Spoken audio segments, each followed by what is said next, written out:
Sasagutin po natin 'yan. Yan, ang paborito naman natin na hamster ay sunflower seed. Ayan po yung paborito niya.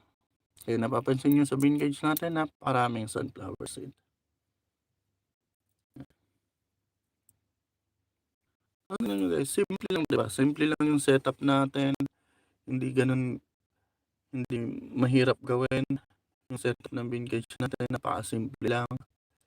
Meron lang tayong hamster wheel, water bottle, tapos hides.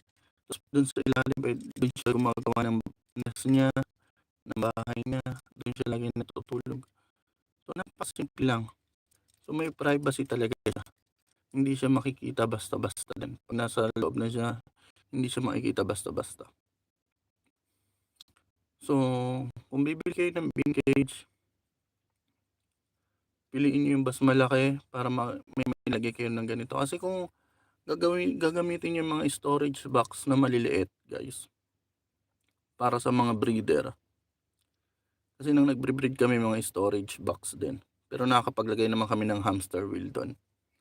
Kasi 'di ba nakikita niyo, napapanood niyo yun minsan sa mga nag-aalaga ng hamster, mga storage box yung ginagamit. Tapos nilalagyan nila ng butas para sa water bottle. Tapos yung hamster wheel nila mas maliliit. Kahit sirian yung hamster, ganito lang